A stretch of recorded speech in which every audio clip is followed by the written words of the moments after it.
Vaig començar a remar el 2012 i, curiosament, jo hi vaig anar a parar d'una manera fortuïta, perquè jo jugava a bàsquet, corria i vaig començar a tenir problemes amb l'impacte. Em va agradar molt de seguida.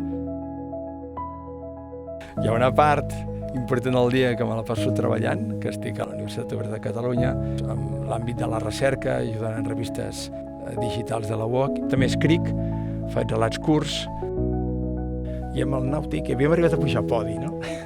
Ara, des que som a Rem Premià, no ho hem aconseguit encara, i llavors estem treballant per això. Aquest seria, en el meu cas, una de les meves fites a aconseguir abans que em retiri.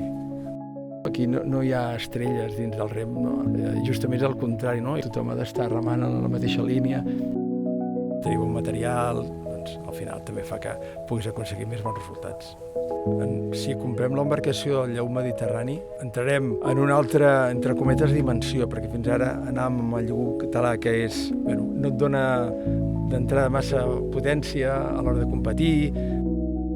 Aquella barca que era de competició, com per exemple la Cisa, la podran fer servir els lúdics amb els seus corresponents rems de competició, però no cal cosa, s'ampliarà l'abast de les barques a tothom, no? Bé, jo us animo a tots els que ens veieu o ens sentiu. La contribució que pugueu fer doncs, serà per un esport noble, un esport col·lectiu.